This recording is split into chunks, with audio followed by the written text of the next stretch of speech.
Hey, welcome back to the channel. Today we're discussing turning off the four-wheel drive system on a 2020 Ford Explorer. I was driving around yesterday and hit a curb.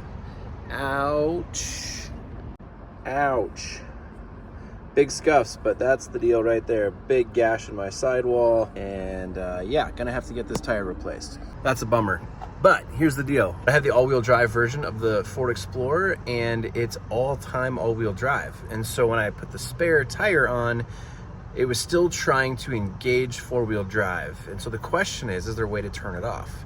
The only way to turn it off is actually to drive a little ways. I don't know exactly how far, but I got up to about 30 miles an hour and then went far enough, and eventually I felt it release and allow the wheel to spin freely, and then I got a warning on my dash that said 4x4 turned off. And so that's it. That's how you turn off the four-wheel drive. There's no other disengage thing that I've found anyway to be able to turn it off manually. Here's what you're gonna feel. You're gonna feel it still like almost dragging the wheel that has the spare on it.